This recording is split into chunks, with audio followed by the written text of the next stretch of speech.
Astaghfirullah. Assalamualaikum warahmatullahi wabarakatuh.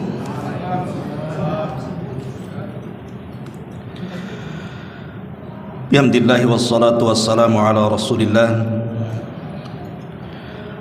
wa ala alihi wa sahbihi wa mawalah wa la hawla wa la quwwata illa billahi wa ba'du. Alhamdulillah, di malam hari ini kembali kita bisa duduk di Masjid Muhajirin dan senantiasa terus mendoakan kebaikan kepada yang membangunnya dan yang memakmurkannya. Kemudian juga salawat dan juga salam demi keberkahan majelis di malam hari ini kita hadiahkan kepada Rasul kita Nabi besar Muhammad sallallahu alaihi wa ala alihi wasallam. Pembahasan di malam hari ini kita akan membahas tentang 4 doa Nabi, di mana di 4 doa yang diajarkan Rasul kepada kita ini terkandung kebahagiaan dunia kita dan akhirat kita. Kita tahu bahwa doa adalah silahul mukmin, senjata bagi orang-orang yang beriman. Sesuatu hal yang mungkin mustahil bagi kita, tapi bagi Allah subhanahu wa ta'ala menjadi mungkin semuanya. Ini karena doa-doa kita. Contoh sederhana saja, ketika Umar bin Khattab radhiyallahu an di puncak suksesi kepemimpinannya, menjadi khalifah yang mendapatkan gelar pertama Amirul Mukminin, Persia jatuh ke tangan kaum muslimin dan sebagian Romawi tunduk kepada kaum muslimin. Tidak ada musuh-musuh dari luar yang berani menyerang kota Madinah, saking kuatnya tentara kaum muslimin di zaman itu. Tapi ada satu doa oleh Umar bin Khattab radhiyallahu anhu selalu dipanjatkan di dalam setiap salatnya, di mana Umar bin Khattab meminta kepada Allah subhanahu wa ta'ala dalam doanya agar dia diwafatkan dalam kondisi mati syahid. Dan yang kedua, meminta mati syahidnya di tempat hijrahnya Nabi sallallahu alaihi wasallam. Maksudnya mati syahid di kota Madinah. Secara logika mustahil. Siapa yang berani menyerang Madinah, kemudian Umar berperang dalam kota Madinah, sementara Persia sudah jatuh ke tangan kaum muslimin dan sebagian besar Romawi pun sudah tunduk. Tidak ada musuh-musuh luar mau menyerang Madinah. Bagaimana mungkin kemudian Umar bin Khattab meminta agar dia diwafatkan syahid di tempat hijrahnya Nabi? Mungkin bagi kita mustahil, tapi bagi Allah subhanahu wa ta'ala tidak ada yang mustahil. Allah bisa kabulkan itu. Satu hari seorang sahabat namanya Mughirah bin Syu'bah, orang yang sangat dekat dengan Rasul di masa Rasul hidup, dia memulai pekerjaan hidupnya dengan membuka pandai besi, membuat senjata-senjata perang. Tetapi dia tidak punya pekerja yang handal untuk membuat itu. Akhirnya mencari orang dari Persia. Ketemulah orang yang bernama Abu Lu'lu', seorang yang beragama Majusi. Dibawalah oleh Mughirah ke Madinah. Namun undang-undang di kota Madinah tidak boleh memasukkan orang kafir ke dalam kota. Tapi karena Mughirah bin Syu'bah seorang sahabat yang dimuliakan Rasul di zamannya juga, Umar kenal keutamaannya. Sehingga karena permintaan Mughirah untuk satu kali ini saja, dia mengambil satu ahli untuk membuat senjata-senjata. Kalau sudah diajarkan baru dipulangkan. Umar pun setuju. Maka dipekerjakanlah seorang yang bernama Abu Lu'lu yang beragama Majusi itu. Rupanya Abu Lu'lu ini menaruh dendam kepada Umar bin Khattab karena keluarganya dibantai oleh kaum muslimin di Persia dalam peperangan. Jadi dia ingin membunuh Umar bin Khattab. Ketika Umar bin Khattab radhiyallahu anhu lewat di tempat pandai besinya Mughirah bin Syu'bah, maka dia pun berkenalan dengan Abu Lu'lu. Kemudian Umar bin Khattab mengatakan, "Ya fulan, bisakah kau membuat senjata untukku? Satu pisau yang bagus." Kata Abu Lu'lu, "Bisa. Saya akan membuatkan pisau untukmu yang pisau ini akan dibicarakan dari barat sampai ke timur." Umar tidak paham bahasa itu. Tapi Umar kemudian mengatakan, "Baik, saya tunggu pisaunya." Maka Abu Lu'lu pun membuat pisau, betul-betul dibuatkan pisau itu. Bahkan setiap hari dilimuri dengan racun. Sampai pada waktunya Abu Lu'lu ini menyelinap solat subuh di Masjid Nabawi. Dan masjid di zaman itu tidak seterang masjid di zaman sekarang. Dan para sahabat juga tidak ada yang curiga. Tidak mungkin orang ke masjid bawa senjata. Apalagi Abu Lu'lu kemudian menyelendangkan mukanya sehingga orang tidak kenal siapa dia. Celakanya dia berhasil menempati di saf pertama, persis di belakang Umar bin Khattab, tidak jauh dari tempat imam. Saat Umar bin Khattab radhiyallahu anhu sedang salat subuh, baru dapat satu rakaat dan masuk ke rakaat kedua, disinilah terjadi penyerangan. Abu Lu'lu langsung menusuk beberapa kali di punggung Umar bin Khattab radhiyallahu an, sehingga Umar kesakitan dan mengatakan, "Akalatni kalbun." Ada anjing yang menggigit di belakang. Ketika kemudian darah terus mengalir dalam kondisi gelap dalam masjid, Umar pun kemudian tumbang. Maka para sahabat berusaha untuk membunuh Abu Lu'lu ini, tapi karena di tangannya ada pisau yang beracun, sehingga dia menyabat ke sana kemari. 7 sahabat meninggal di tempat. Kemudian lari ke pintu. Abdurrahman ibn Auf baru datang masuk. Maka kemudian dihadang oleh Abdurrahman ibn Auf. Ketika Abu Lu'lu terpojok, akhirnya dia menusukkan pisaunya ke badan sendiri, bunuh diri, mati. Dalam kondisi Umar bin Khattab radhiyallahu anhu pingsan, maka para sahabat membawa Umar ke rumahnya. Beberapa tabib yang handal didatangkan, namun setiap obat yang dimasukkan selalu keluar dari bekas lukanya, sehingga tabib mengatakan, Amirul Mukminin tidak mungkin tertolong lagi, dia pasti mati. Kemudian ada seseorang yang paham dengan kebiasaan Umar bin Khattab radhiyallahu anhu. Umar itu kalau mendengar suara azan, dalam kondisi tidur pun dia langsung terjaga. Jadi kemudian adalah yang berkumandang azan di situ. Maksudnya bukan untuk sholat, untuk membangunkan Umar. Maka betul terjadi setelah ada orang azan, Umar langsung siuman. Masya Allah, orang pingsan lah ya, dengar azan siuman. Kita ini tak pingsan, tidur saja, tak bangun-bangun juga kadang-kadang. Lah ketika itu dia memanggil putranya Abdullah ibn Umar radhiyallahu anhuma. Kemudian Umar mengatakan, "Man qatalani?" Siapa yang membunuhku?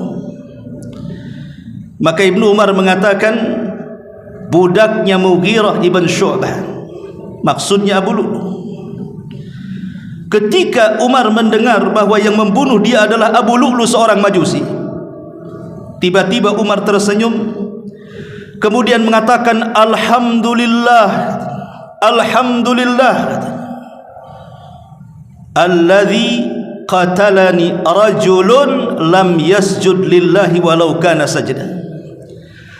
Saking bahagianya Umar mengatakan, alhamdulillah, rupanya orang yang membunuhku adalah manusia yang tidak pernah sujud kepada Allah walaupun satu kali, alias kafir.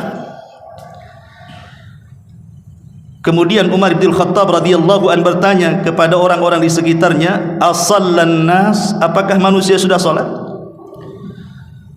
Maka orang-orang mengatakan, sudah wahai Amirul Mukminin, Abdurrahman ibn Auf menggantikan dirimu. Maka Umar bin Khattab radhiyallahu an mengatakan, bagus, la hadza fil Islam liman taraka shalah. Tidak ada bagian dari Islam bagi orang yang meninggalkan salat. Kemudian dia pun menghembuskan jiwa terakhirnya dan mati syahid. Kenapa Umar mati syahid? Karena dibunuh orang kafir. Orang yang dibunuh orang kafir itu mati syahid. Di mana Umar meninggalnya? Di Masjid Nabawi. Persis seperti doanya. Itulah doa Umar bin Khattab. Dia minta mati syahid di tempat hijrahnya Nabi. Padahal itu kan mustahil. Siapa yang mau menyerang kota Madinah? Tapi Allah buat cara lain supaya betul-betul dia mati syahid dan meninggal di tempat hijrah Nabi SAW. Berarti kita berdoa kepada Allah itu jangan menyangka Allah tidak sanggup untuk mengabulkannya. Sesuatu yang kita anggap mustahil menjadi mungkin bagi Allah Subhanahu wa ta'ala. Ma'asyiral muslimin yang dimuliakan Allah Azza wa Jalla, ini sebagai muqaddimah pembahasan kita bahwa doa adalah senjata bagi kita kaum muslimin. Tapi sayang, tidak ada yang tahu nilai sebuah doa kecuali para nabi dan orang-orang yang mengikuti mereka dengan baik. Sekalipun Al-Quran dan Sunnah sudah menjelaskan tentang keistimewaan doa, masih banyak orang-orang yang malas untuk berdoa. Buktinya setiap ada masalah, banyak di antara kita yang jarang mengeluh kepada Allah Azza wa Jalla, bangun di sepertiga malam tahajud kemudian menengadahkan tangan ke langit meminta ya Rabb ya Rabb. Tapi kebanyakan kalau ada masalah justru mengadu kepada makhluk, mengadu kepada manusia, bukan mengadu kepada Allah terlebih dahulu. Di sini ma'asyiral muslimin wal muslimat rahimakumullah, ada 4 doa rahasia di balik kebahagiaan dunia dan akhirat. Kita tahu bahwa kunci kebahagiaan itu dicari semua orang. Anak kecil ingin bahagia, orang remaja ingin bahagia, orang dewasa ingin bahagia, kakek nenek ingin bahagia, laki-laki perempuan mukmin kafir, yang hitam yang putih, semua ingin bahagia. Saya kira tidak mau orang yang menginginkan hidup sengsara susah itu, tidak mau. Semua pasti ingin bahagia. Tapi terkadang ada orang yang salah ketika mencari kebahagiaan. Lah di sini Nabi SAW memberikan salah satu kuncinya. Ya, banyak kunci mendapatkan kebahagiaan itu, tapi saya menyebutkan yang paling afdal, yang paling manjur tentang 4 kunci kebahagiaan dari 4 doa yang diajarkan Nabi SAW. Yang pertama, sebuah hadis dari Shaddad ibn Ausin radhiyallahu anhu. Anin Nabi sallallahu alaihi wasallam qala, sayyidul istighfari an yaqula al-'abdu Allahumma anta rabbi la ilaha illa anta khalaqtani wa ana 'abduk wa ana 'ala ahdik wa wa'dika mastata' a'udzu bika min syarri ma sana' abu'u laka bi ni'matika 'alayya wa abu'u bi dzambi faghfirli fa innahu la yaghfiru dzunuba illa anta. Kata Nabi sallallahu alaihi wasallam dari sahabat Shaddad ibn Aus radhiyallahu an, dari Nabi sallallahu alaihi wasallam, Rasul bersabda, sesungguhnya istighfar yang paling baik, maksudnya lafaz istighfar yang paling baik adalah penghulunya istighfar. Apa lafadznya? Allahumma anta rabbi, ya Allah, Engkau adalah Rabbku. La ilaha illa anta, tidak ada sesembahan yang berhak disembah kecuali Engkau. Khalaqtani wa ana abduk. Khalaqtani wa ana abduk, Engkau yang menciptakan diriku dan aku akan menjadi hamba-Mu. Wa ana ala ahdika wa wa'dika mastata', aku menetapi janjimu dan janjimu sesuai dengan kemampuanku. A'udzubika min syarri ma sana'tu, aku berlindung kepadamu dari keburukan perbuatan-perbuatanku.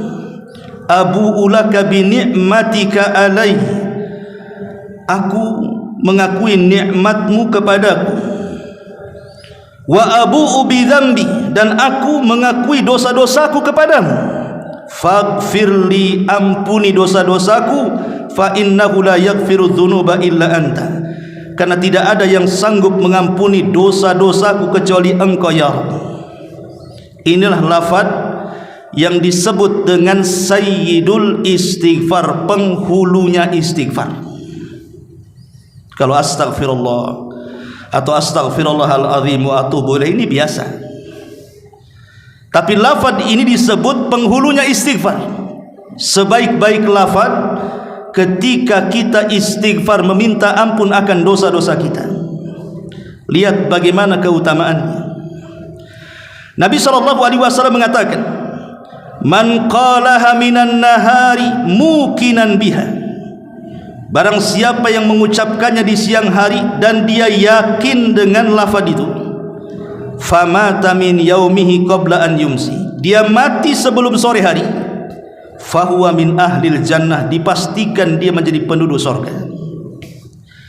Wa man qalaha minal laili wa huwa muqinun biha, dan siapa yang mengucapkannya di malam hari dan dia yakin dengan lafaz itu, famata qabla an yusbih, meninggal sebelum pagi, fahuwa min ahlil jannah, maka dia dipastikan masuk ke dalam surga. Makanya ajarkan lafaz ini kepada anak-anak kita, terutama orang-orang tua kita yang sakit, yang kita tidak tahu apakah dia masih diberikan usia panjang atau tidak.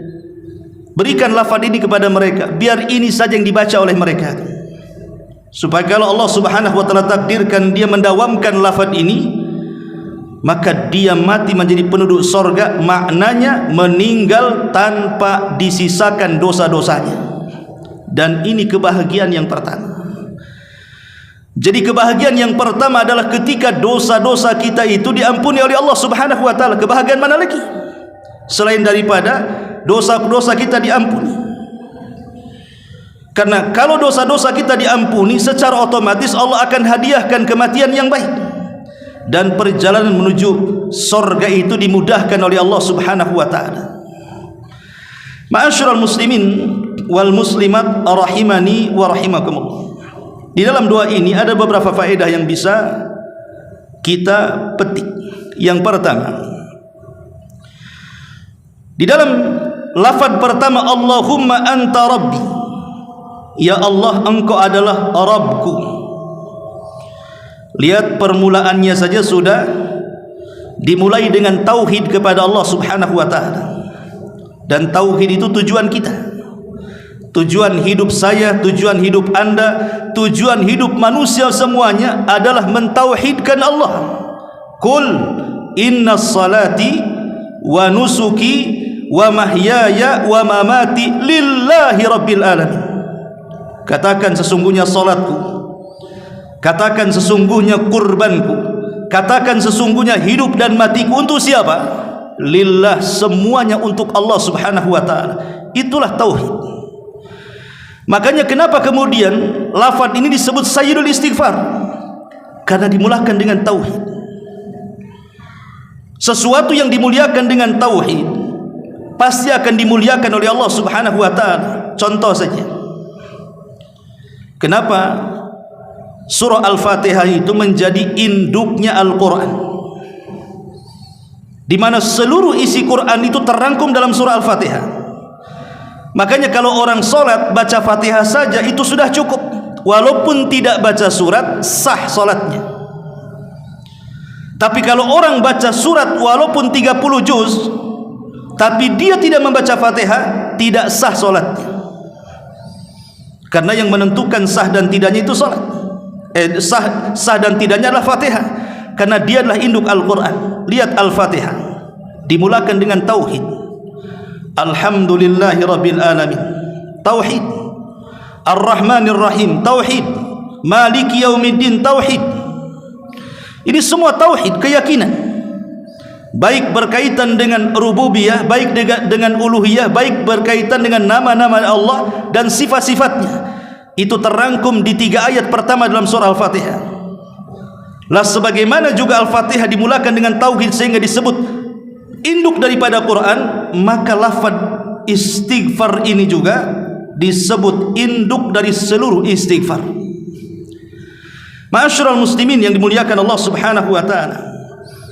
Dan kebahagiaan itu diraih ketika memiliki hati yang lapang. Hati yang lapang itulah yang menciptakan kebahagiaan. Walaupun secara materi keduniaan mungkin dia susah, hartanya sedikit, dia pun hidup sederhana, tapi kalau hati lapang, saya yakin dunia ada di genggaman dia. Tapi kalau hati sempit, sekaya apapun Anda, hartanya melimpah di mana-mana, rumahnya megah, kendaraannya mewah, kenikmatan dunia ada di genggamannya, tapi kalau hatinya sempit, semua akan menyempit itu. Contoh sederhana saja. Kita kalau di rumah banyak masalah, maunya keluar saja, padahal rumahnya besar. Malah kemudian nyempil cari hotel gitu ya, cari kamar. Rumahnya besar. Kenapa dia tidak kerasan di rumahnya? Karena hatinya sempit, banyak masalah di situ. Tapi kalau hati lapang nggak akan keluar dari rumah tuh. Itu contoh kecil saja. Dan penyebab hati lapang itu karena tidak ada dosa dalam badannya. Kalau banyak dosa pasti menyempitkan dadanya. Tapi kalau terbebas dari dosa dipastikan lapang dadanya. Lah salah satu yang bisa menghapuskan dosa adalah dengan istighfar, dan lafaz istighfar terbaik adalah sayyidul istighfar. Makanya orang yang senantiasa membaca sayyidul istighfar, Allah berikan kebahagiaan dengan kelapangan dada. Ini yang pertama. Kemudian yang kedua, hadis daripada Ibnu Umar radhiyallahu anhu maqala. Dari Ibnu Umar radhiyallahu anhuma dia mengatakan, lam yakun Rasulullah sallallahu alaihi wasallam yada'u haula'i da'awatin hina yumsi wa hina yusbi. Rasul tidak pernah meninggalkan doa-doa ini saat memasuki waktu sore dan saat memasuki waktu pagi. Setiap hari Rasul baca doa ini, atau disebut dengan zikir pagi dan petang. Apa doanya yang diajarkan Rasul yang setiap hari Rasul baca pagi dan sore hari? Allahumma inni as'alukal afiyata fid dunya wal akhirah. Allahumma inni as'alukal afwa wal afiyata fid dini wad dunya wa ahli wa mali. Allahumma astur awrati wa amin rawati. Allahumma hfadni min baini yadayya wa min khalfi wa an yamini wa an shimali wa min fawqi wa a'udzu bi azamatika an aghtal min tahti. Kata Nabi SAW dalam doanya, ya Allah, aku memohon kepadamu keselamatan dunia dan akhirat. Ya Allah, aku memohon kepadamu ampunan dan keselamatan dalam agamaku, dalam duniaku, dalam keluargaku, dalam hartaku. Ya Allah, tutupilah auratku, berilah rasa aman terhadap ketakutanku. Ya Allah, janganlah aku diberikan kejahatan di depanku, di belakangku, dari kananku, dari kiriku, dari atasku. Dan aku berlindung juga dengan keagunganmu agar jangan dibinasakan secara tiba-tiba dari bawahku. Lihat secara arti saja sudah luar biasa doa ini. membawa kebahagiaan dunia akhirat. Di sini Rasul sallallahu alaihi wasallam menyebutkan beberapa masalah di sini. Pertama, meminta kepada Allah Subhanahu wa taala al-afiyata fid dunya wal akhirah, keselamatan dunia dan keselamatan akhirat. Siapa yang tidak ingin selamat dunia? Siapa yang tidak ingin selamat di akhirat? Semua ingin selamat. Selamat dari penyakit, selamat dari kefakiran, selamat dari masalah. Semua ingin selamat di dunia ini. Apalagi setelah kematian, selamat dari adab kubur, selamat di padang mahsyar, selamat dari api neraka. Siapa yang tidak ingin keselamatan? Kemudian kata Nabi SAW, Allahumma inni as'alukal afwa wal afiyah. Ya Allah, aku meminta kepadamu ampunan dan juga keselamatan. Pertama, fi dini, dalam agamaku. Yang kedua, wa dunyaya, dalam duniaku. Yang ketiga, wa ahli, dalam keluargaku. Yang ketiga, yang keempat, wa mali, terhadap hartaku. Doa ini meminta kepada Allah agar agama kita selamat, tidak sesat, agar dunia selamat, tidak fakir, tidak miskin, tidak sakit, tidak pikun, selamat keluarga, tidak ada yang mengganggu, selamat harta, tidak binasa. Ini kebahagiaan namanya. Bukankah yang kita cari adalah kita ini memiliki agama yang benar, kemudian kebahagiaan dunia yang benar, memiliki keluarga yang berkah, harta yang berkah, apalagi kebahagiaan ini? 4 perkara ini kita yang cari di dunia ini. Kemudian juga Allahumma astur aurati, ya Allah tutuplah auratku. Betapa banyak orang yang stres, orang yang sengsara ketika aibnya terbongkar. Jangan lagi banyak-banyak, satu aib saja terbongkar, itu membuat malu satu jagat raya. Dan itu sudah kita bisa saksikan lah kan, tokoh-tokoh besar di negeri kita ini, satu aibnya dibongkar saja, entah dia selingkuh, entah dia korupsi, entah dia memiliki catatan kriminal yang dulu ditutup-tutupi, tiba-tiba terbongkar ke permukaan, menguap kemana-mana. Hanya satu aib dibongkar, malunya luar biasa itu. Macam mana kalau semua aib dibongkar, satu saja sudah merontokkan dia. Di sini Allah mengajarkan, Rasul mengajarkan doa, Allahumma astur aurati, ya Allah tutupi aibku. Dan menutup aib itu, alhamdulillah kita bersyukur kepada Allah Azza wa Jalla. Kita ini punya Tuhan, punya Rabb, yang salah satu namanya adalah As-Sittir. Allah itu zat yang maha menutup aib.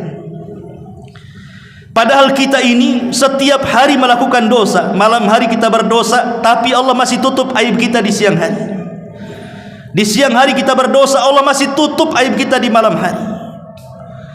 Tetapi ada orang-orang yang tidak memiliki rasa malu. Allah sudah tutup aibnya, dia bongkar sendiri aibnya. Makanya Nabi SAW mengatakan, nanti pada hari kiamat ada orang-orang yang datang kepada Allah membawa pahala sebesar gunung Tihamah. Besar gunung Tihamah, gunung terbesar kedua setelah Uhud, gunung Tihamah itu. Tapi ketika menghadap Allah, tiba-tiba pahala sebesar gunung itu dihancur leburkan oleh Allah tanpa sisa, dan Allah tidak menerimanya. Ketika orang ini mengatakan, ya Rabb, salah apa aku? Kenapa pahala ini kau hancurkan? Maka Allah Subhanahu wa taala memberitahu, sebagaimana sabda Nabi sallallahu alaihi wasallam, "Idza khalau bimaharimillahi intahakuha."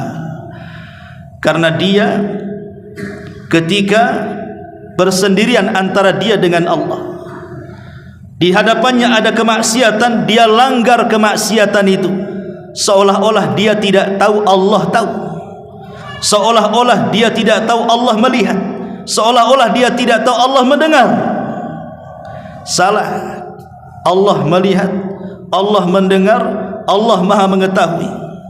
Allah sudah tahu kunci kita, dan kapanpun Allah mengungkap aib kita, bisa mudah bagi Allah Subhanahu wa ta'ala. Makanya kita meminta kepada Allah agar ditutupi aib-aib kita. Dan ini sebuah kebahagiaan masih ditutupi aib kita. Kemudian Allahumma hfadhni min baini yadai wa min khalfi wa an yamini wa an shimali wa min fawqi. Ya Allah, jaga aku dari keburukan yang datang dari depan, yang datang dari belakang, yang datang dari sisi kanan dan kiri, yang datang dari atas. Kita tahu bahwa keburukan dalam badan kita ini ada dua macam. Ada keburukan dari luar, ada keburukan dari dalam. Keburukan ini disebutkan di dalam Al-Quran dalam dua surat.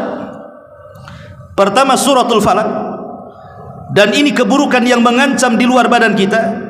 Yang kedua suratul Nas, dan itu keburukan yang mengancam di dalam badan kita sendiri. Adapun suratul Falaq, Allah mengatakan min syarri ma khalaq, keburukan yang datang yang Allah ciptakan. Bukankah tidak semua ciptaan Allah itu baik? Ada juga ciptaan Allah yang tidak baik. Pepohonan, ada yang bisa dimakan buahnya, ada yang tidak dimakan, mungkin beracun. Ikan-ikanan, ada yang bisa dimakan, ada yang tidak bisa karena beracun.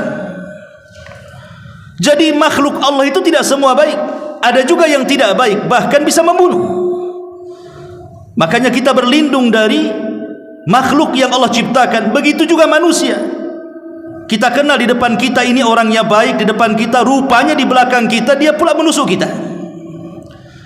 Nampaklah dia itu muamalahnya luar biasa dengan kita, rupanya dia pula musuh bebuyutan kita. Kita tidak tahu. Namanya manusia itu makhluk, ada yang baik, ada yang tidak baik. Kita meminta kepada Allah dari keburukan makhluk ini. Min syarri ma khalaq wa min syarri ghasikin idza waqab, dan dari malam apabila menutupi dan menjadi gelap. Malam adalah sebuah keburukan bagi kita. Makanya kita dilarang untuk banyak keluar di malam hari kecuali karena ada sebuah hajat. Karena malam ini kekuatan setan meningkat. Lihat, semua maksiat itu ada di malam hari. Tukang sihir ngirim sihir di malam hari. Orang hasad mengirim penyakit ain di malam hari. Diskotik, lokalisasi, tempat judi, tempat mabok, pelacuran, semua ada di malam hari. Terkadang kita ini keluar di malam hari, sebenarnya tidak ada niat jahat, tetapi karena setan menguat di malam hari, muncullah kemudian niat-niat jahat itu. Kita berlindung dari kegelapan malam, karena di belakang gelap itu ada setan yang berusaha untuk mencelakakan kita. Kemudian yang ketiga, wa min syarri hasidin idza hasad wa min syarri naffatsati fil uqad, dan dari hembusan-hembusan wanita-wanita tukang sihir. Jadi sihir adalah musuh kita yang ada di luar sana. Bisa saja ada orang yang hasad kepada kita, kemudian mengirim sihir kepada kita. Kemudian yang terakhir, wa min syarri hasidin idza hasad, orang yang hasad. Orang yang hasad ini tidak bisa diketahui, seperti mencari ikan di air yang keruh. Kita tidak tahu, kita memiliki tetangga banyak, samping kiri kanan belakang depan. Yang hasad dengan kita itu yang siapa yang tahu? Tidak ada. Terkadang dianggap baik, rupanya dia pula yang hasad. Lah ini musuh-musuh ini semua di luar kita tuh. Baik setan, baik orang yang hasad, baik tukang sihir, baik makhluk-makhluk yang jahat, itu kan di luar kita. Dan satu waktu mereka bisa menyerang kita dari depan, dari belakang, dari samping kiri, dari kanan, dari atas, kan itu. Atau musuh yang ada dari dalam. Apa itu? Hawa nafsu. Sebagaimana Allah mengatakan, qul a'udzu birabbin nas, sampai kepada min syarri waswasil khannas alladzi waswisu fi sudurin nas, yang memberikan waswas di dada-dada manusia. Itulah hawa nafsu. Hawa nafsu adalah musuh kita, itu yang paling susah untuk diatasi. Kalau orang hasad kita bisa pindah rumah. Kalau gangguan setan kita bisa meruqyah. Kalau umpamanya dari kegelapan malam nggak usah keluar rumah. Dan begitu seterusnya. Tapi kalau menghilangkan musuh dari dalam ini kan susah. Macam mana caranya? Dibuang jantung kita supaya tidak ada hawa nafsu, mati kita. Hawa nafsu hanya bisa ditekan. Makanya kemudian ditekankan di sini untuk berlindung dari semua arah, terutama yang terakhir. Rasul kemudian mengkhususkan, wa a'udzu bi'azamatika an aghtal min tahti. Ya Allah, aku berlindung kepadamu dari dibinasakan secara tiba-tiba yang di arah bawah. Maksudnya apa? Gempa, tsunami, tanah geser, kan banyak di negeri kita itu. Tahu-tahu gempa saja dari bawah, mati kita. Gunung meletus, mati kita. Kena tsunami, mati semuanya. Lah, doa ini luar biasa, coba bayangkan. Bisa menghindarkan kita dari mara bahaya. Ini yang kedua. Kemudian yang ketiga, Nabi SAW mengatakan dari hadis Anas bin Malik radhiyallahu anhu, dia berkata, Nabi SAW bersabda kepada putrinya Fatimah radhiyallahu anha, kata Nabi, apa yang menghalangimu untuk mendengar wasiatku atau yang kuingatkan kepadamu setiap pagi dan petang, wahai Fatimah? Sebaiknya kau ucapkan doa ini. Kemudian Rasul mengatakan, ya Hayyu ya Qayyum bi rahmatika astaghitsu wa aslih li sya'ni kullah wa la takilni ila nafsi tarfata ainin abada. Ya Hayyu ya Qayyum bi rahmatika astaghitsu, wahai Rabb yang maha hidup, wahai Rabb yang maha berdiri sendiri, yang tidak butuh segala sesuatu kepadanya, dengan rahmatmu aku memohon pertolongan kepadamu. Aslih li sya'ni kulli, perbaikilah segala urusanku semuanya, selesaikan semua masalahku semuanya ya Rabb. Wala takilni ila nafsi tarfata ainin abada, dan janganlah engkau menghilang dari diriku walaupun sekejap mata selamanya. Lihat doa ini, walaupun pendek tapi kandungan maknanya luar biasa. Siapa di antara kita yang tidak ada masalah? Mustahil. Orang yang tidak ada masalah itu hanya ada di sinetron saja. Tapi dalam kehidupan nyata setiap manusia punya masalah. Masalah kesehatan, mulai juga dia sakit parah, meringkuk di ranjang bertahun-tahun, duduk di kursi roda bertahun-tahun, kadang-kadang koma tidak mati-mati berbulan-bulan. Ataupun masalah ekonomi, dulu memang dia jaya, akhirnya terpuruk burung tikar, sudah tidak gagah lagi, tidak bisa sombong lagi. Pangkat dan jabatan, atau mungkin masalah keluarga, masalah dengan anak, orang tua dengan anak, anak dengan orang tua, istri dengan pasangan, suami dengan pasangan, seseorang dengan tetangga. Masalah itu macam-macam, mau ekonomi, kesehatan, umur, dan begitu seterusnya. Tidak ada satu manusia yang lepas dari masalah selama kita ini hidup di dunia. Selama kita hidup di dunia pasti ada masalah. Terkadang sifat masalah itu satu belum kelar, datang masalah yang lain. Terkadang bertumpuk-tumpuk tuh masalah ini, sehingga ada orang yang akhirnya seperti benang kusut, tidak tahu mau narik dari mana. Itulah terkadang sifat masalah seperti itu. Tetapi orang yang beriman harus yakin, yang namanya masalah itu datang dari Allah Subhanahu wa ta'ala, dan Allah juga zat yang akan mengurai masalah. Makanya di sini Rasul mengatakan, aslih li sya'ni kulli, ya Allah, perbaikilah, selesaikanlah semua masalahku. Wala takilni ila nafsi tarfata ainin abada, dan jangan kau menghilang ya Rabb walaupun sekejap mata dari diriku. Kenapa? Sebab kalau Allah Subhanahu wa ta'ala sampai tidak mengurus kita, tidak menolong kita, masalah sekecil apapun akan sulit untuk diuraikan. Tapi Allah Subhanahu wa ta'ala kalau sudah turun tangan membantu dan menolong kita, masalah sebesar apapun pasti bisa diselesaikan. Karena kan masalah datang dari Allah, Allah juga yang akan menyelesaikannya. Kenapa bingung?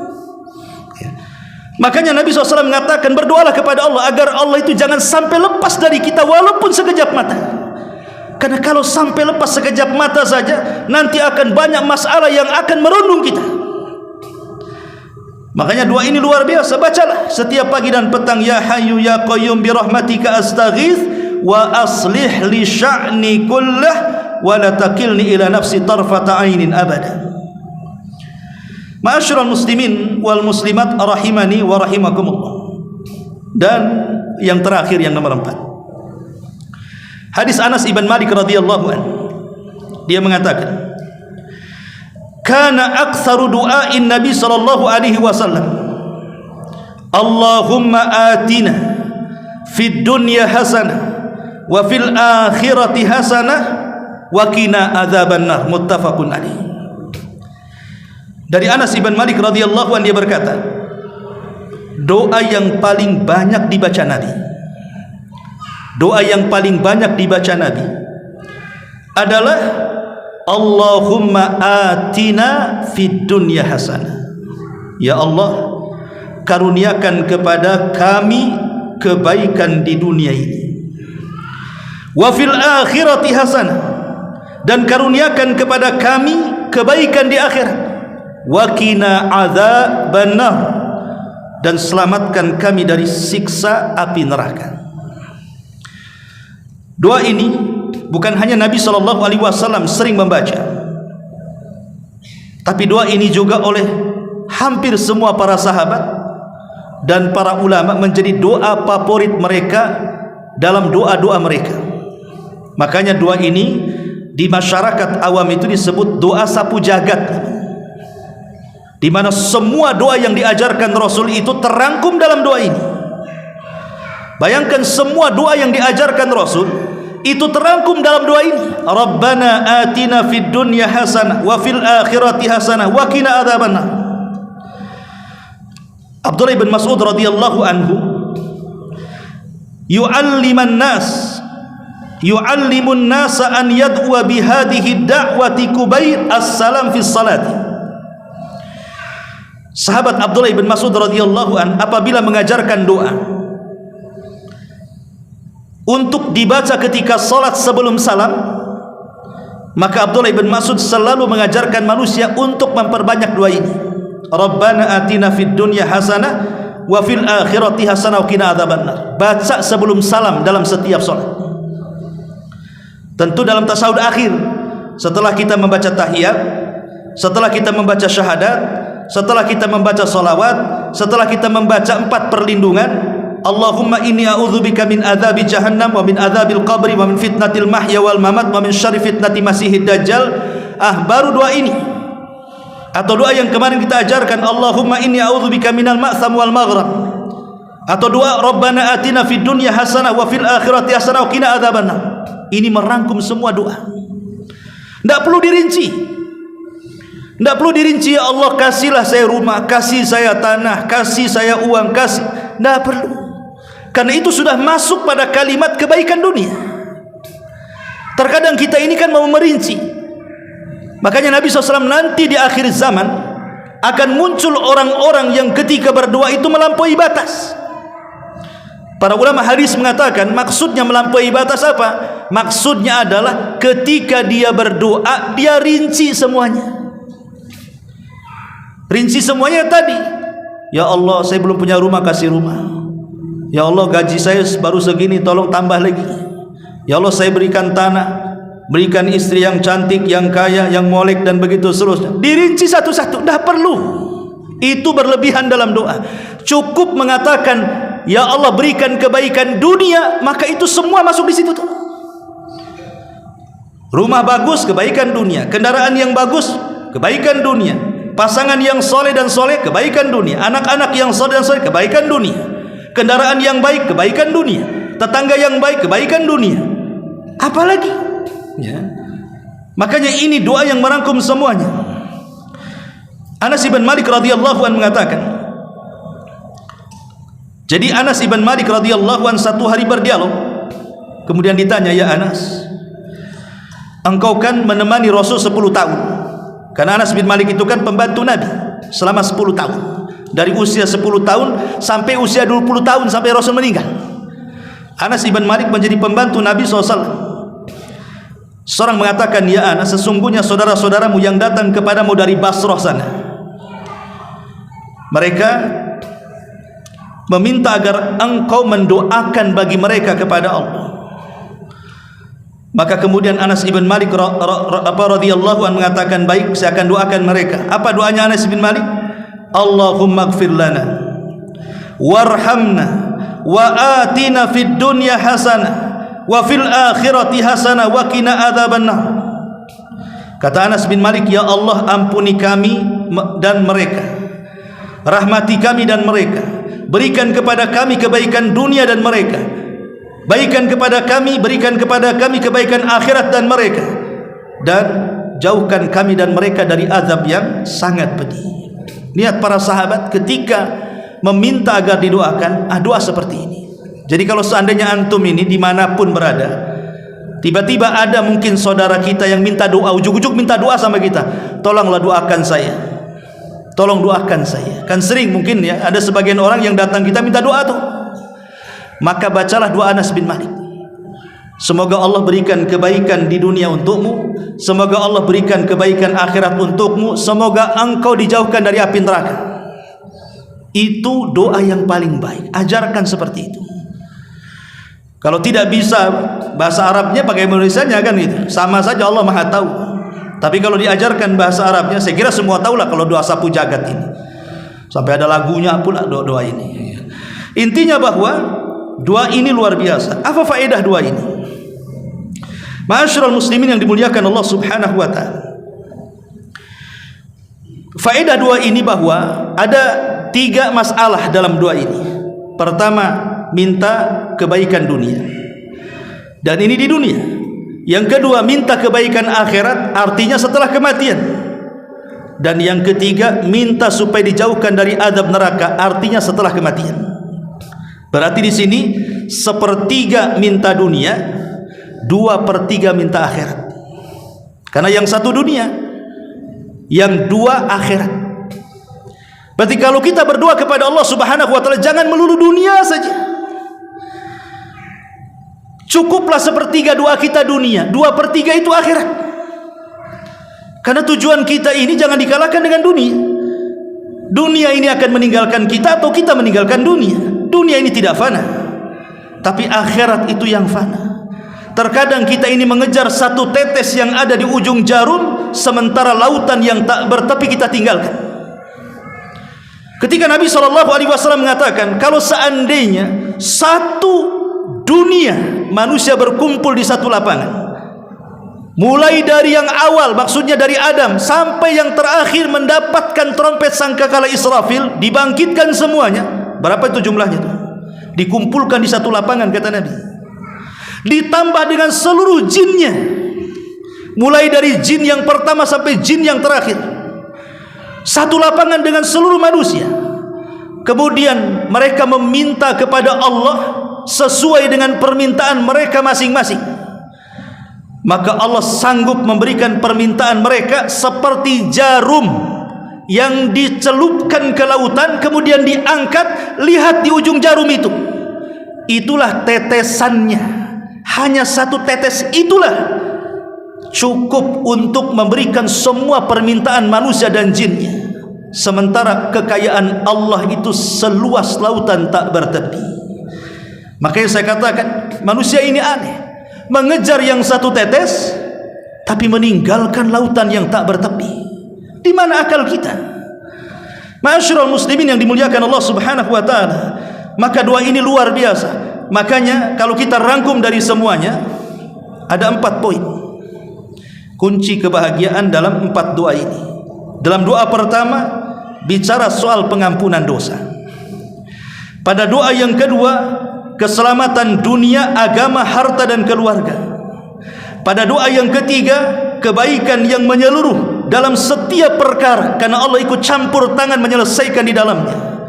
Dan yang terakhir, mendapatkan kebahagiaan dunia dan kebahagiaan akhirat, dan kita tidak akan dimasukkan ke dalam neraka. Faman zuhziha anin nar wa udkhilal jannah faqad faz. Siapapun yang dikeluarkan dari api neraka dan dimasukkan ke dalam sorga, itulah kesuksesan yang sebenarnya. Inilah di antara 4 doa rahasia kebahagiaan dunia kita dan akhirat kita. Wallahu a'lam bishawab. Mudah-mudahan manfaatnya. Subhanaka wa bihamdika asyhadu an la ilaha illa anta astaghfiruka wa atubu ilaik. Allahu taala alam. Assalamualaikum warahmatullahi wabarakatuh.